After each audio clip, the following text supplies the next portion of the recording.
Iran নিয়ে আবারও ব্যর্থ ট্রাম্প। চীনের কাছে চরম অপমানের শিকার হয়ে আগে ভাগেই কেটে পড়লেন মার্কিন প্রেসিডেন্ট। আন্তর্জাতিক কূটনীতির ময়দানে গলাবাজি আর বাস্তবতার মধ্যে যে আকাশ পাতাল তফাৎ, বেইজিংয়ে শি জিনপিং এর সঙ্গে বৈঠকের পর ডোনাল্ড ট্রাম্প তা হাড়ে হাড়ে টের পেলেন। ফক্স নিউজে বসে ইরান ইস্যুতে আমি আর বেশি ধৈর্য ধরব না বলে ট্রাম্প যে হুঙ্কার দিয়েছেন তা আসলে তার চরম অক্ষমতা ও কূটনৈতিক দেউলিয়াপনারই নগ্ন বহিঃপ্রকাশ বলে মনে করছেন বিশ্লেষকরা।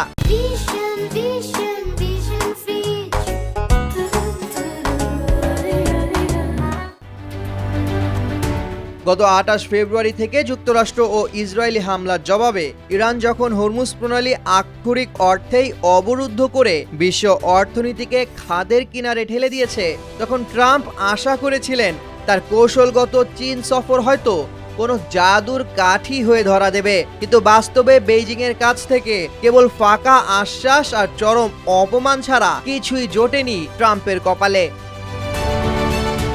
হোয়াইট হাউস ঘটা করে দাবি করেছে যে শি জিনপিং হরমুজ প্রণালীর সামরিকরণ এবং পারমাণবিক অস্ত্রের বিরোধিতায় ট্রাম্পের সঙ্গে একমত হয়েছে। তবে চীন আসলে তার ঘনিষ্ঠ মিত্র ও তেলের সবচেয়ে বড় যোগানদাতা ইরানের উপর বিন্দুমাত্র চাপ প্রয়োগ করেনি। উল্টো হরমুজ প্রণালীতে নতুন করে একটি ভারতীয় পশুবাহী কার্গো জাহাজ ডোবানো এবং আরব আমিরাতের ফুজাইরা বন্দর থেকে একটি জাহাজ ছিনতাই করে ইরানের দিকে নিয়ে যাওয়ার ঘটনা প্রমাণ করে বেইজিং বৈঠককে তেহরান কানা করিও পাত্তা দিচ্ছে না।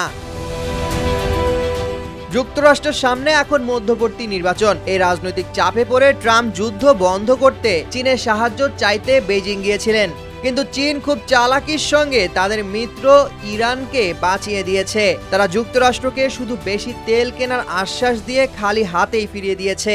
এর আগে ট্রাম্প দাবি করেছিলেন ইরানকে তাদের মজুত করা ইউরেনিয়াম হস্তান্তর করতে হবে, কিন্তু এখন তিনি সুর পাল্টে বলছেন এটি খুব বেশি জরুরি বিষয় নয়। ট্রাম্পের এই পিছু হটা প্রমাণ করে যে চীন ও ইরানের কূটনীতির কাছে যুক্তরাষ্ট্র চরমভাবে হেরে গেছে। ট্রাম্পের এই ব্যর্থতা শুধু মার্কিন অহংকারেরই পতন নয়, বরং আন্তর্জাতিক পর্যবেক্ষকরা মনে করছেন বিশ্ব রাজনীতিতে যুক্তরাষ্ট্র এখন ক্রমশ একঘরে ও কোণঠাসা হয়ে গেছে।